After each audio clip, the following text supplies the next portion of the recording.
before kami pumasok sa next performance namin, gusto ko lang magsalita, kahit kakaunti. I just want to tell you guys that, you know, nasa tour kami for almost half a year na. And alam nating lahat na sobrang daming nangyayari sa Pilipinas ngayon. I just want to let all the people know here at sa kung sino man makakapanood na ito sa social media back in the Philippines, I hope they know and feel na sumusuporta kami kahit wala kami doon. Mahal namin ang Pilipinas. You know, alam mo lahat yan. And I know that you guys love Philippines as well. With all your heart, with all your soul. So yeah, gusto ko lang malaman ninyo lahat yan. And sa lahat ng tao na nanonood ngayon. Also, hindi lang bilang isang Pilipino, as an artist na din, ang pagtungtong at pagpe-perform sa entablado ay ang paraan namin ng pagprotesta. Wala man kami sa kalsada sa mga panahon o araw na nangyari yun, pero buong-buo ang suporta namin para sa lahat ng lumalaban, para sa lahat ng sumisigaw, para sa lahat ng sumisigaw ng hustisya, sa korupsyon at pagnanakaw sa kabanang bayan.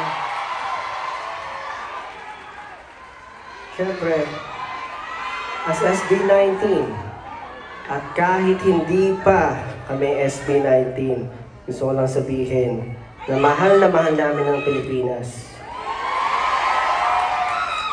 Marami kaming ginagawa, marami kaming mga tinatry gawin para makatulong sa Pilipinas matagal na. At para sa mga pumupuna, kung bakit daw ba nagagalit o nakakapagsalita ng mga hindi magagandang salita, syempre, hindi naman tayo laging ganun. Pero may karapatan tayong magalit kapag tayo ay ninanakawan na. Gusto ko lang sabihin, magkakaiba man kayo na paniniwala, magkakaiba kayo ng, syempre, na sinusuportahan. Kahit sino pa yan, basta magnanakaw, may karapatan tayong magalit. Dahil tayo ang isa sa mga tumutulong sa Pilipinas. So, hindi nila pwedeng abusuhin ang kanilang kapangyarihan. Sa lahat po nung nangyayari ngayon sa Pilipinas, imposible na hindi pa ito natin nakikita. No? Harap-harapan na po tayong niloloko and oras na po para mamulat. Hindi na pwedeng hayaan na lang yan, mauulit lang din yan. Marami po tayong pwedeng gawin and kahit ano pa po yan, kahit hindi pa yan nakikita or naririnig, basta para po sa bayan natin, sana po gawin natin. Yeah! Hanggang susunod na aawilin namin. This was originally composed by Ben and Ben. Bilang isang Pilipino, hindi dapat talaga tayo manahimik, lalo na kapag inaalipos na tayo. So itong next song namin, inaalay namin para sa mga pinipilit patahimikin ng mga boses at para sa mga Pilipinong patuloy na lumalaban sa hustisya. So kung alam niyo po yung mga salita, sabay-sabay natin. This is the pandemic.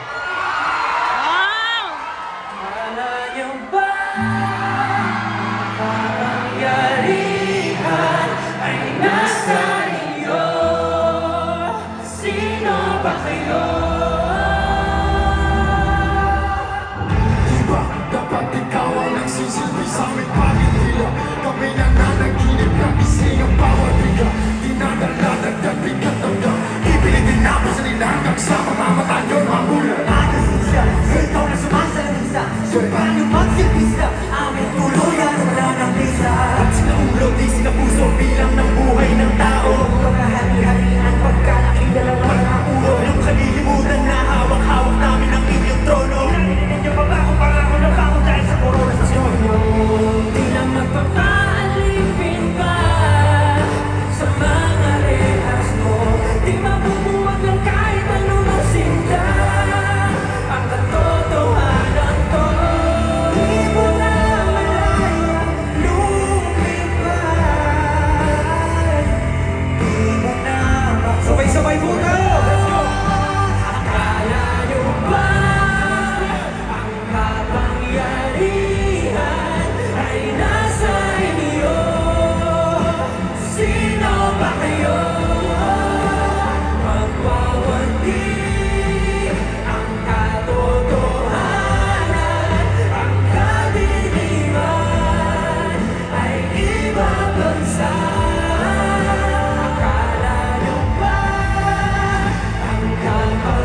That's right.